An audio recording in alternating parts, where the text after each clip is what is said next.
Hello mga mams! Nakatikim na ba lahat ng cheesy tahong? Kaya tara, samahan niyo ako for today's video. Gagawa tayo ng cheesy tahong. Super yummy! Kakailanganin lang natin dito syempre ng tahong. Ayan, bumili po ako sa palengke ng 1/4. Pakuluan natin at lagyan lang din natin ng asin at luya. Then, pagkakulo niya, ayan, himay-himay na po natin. Tanggalin natin siya sa shell. Ayan. Onti lang yung binili ko kasi ako lang po yung kumakain ito.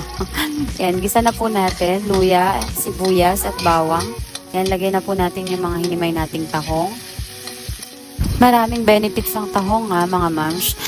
Isa rin tong gamot sa mga may goiter. Ayan, advisable siya na kainin. Yan, perfect nga siya sa mga sinasabawan tulad ng mga common na ginagawa natin dyan. Ngayon, gagawin natin special yung tahong. Yan. At hindi na natin ito lalagyan ng marami pang pampalasa kasi alam niyo namang malasa na ang tahong at medyo maalat-alat.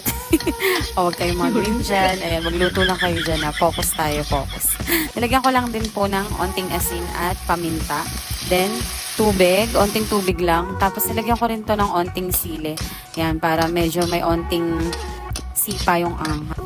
Green na sili, pang sigang yung ginamit ko para hindi masyadong maanghang. Kung gusto niyo naman ng sobrang maanghang, pwede rin naman ng labuyo. Kahit di nyo na masyado siyang lutuin kasi luto na naman siya, pinakuluan na siya kanina, diba? At ito na nga, mapagpasarap dito mga moms, lagyan nyo na maraming cheese. Kung meron kayong melted cheese, much better. Yung iba, diba, iniihaw pa nila, tapos lalagyan nila ng cheese. Yung iba naman, i-oven. Ngayon, pwede rin pala dito gawin sa kawali. Hinalo-halo ko na lang ulit para kumapit lahat sa tahong yung cheese. Ayan.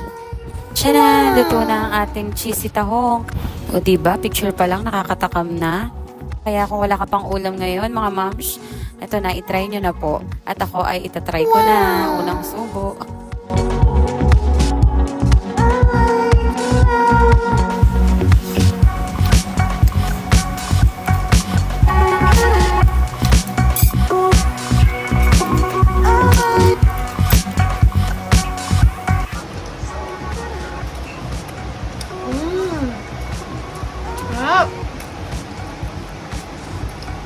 Itikman din daw ni Kuya J-Boy busog. Luto po ng mami ko. Masarap po.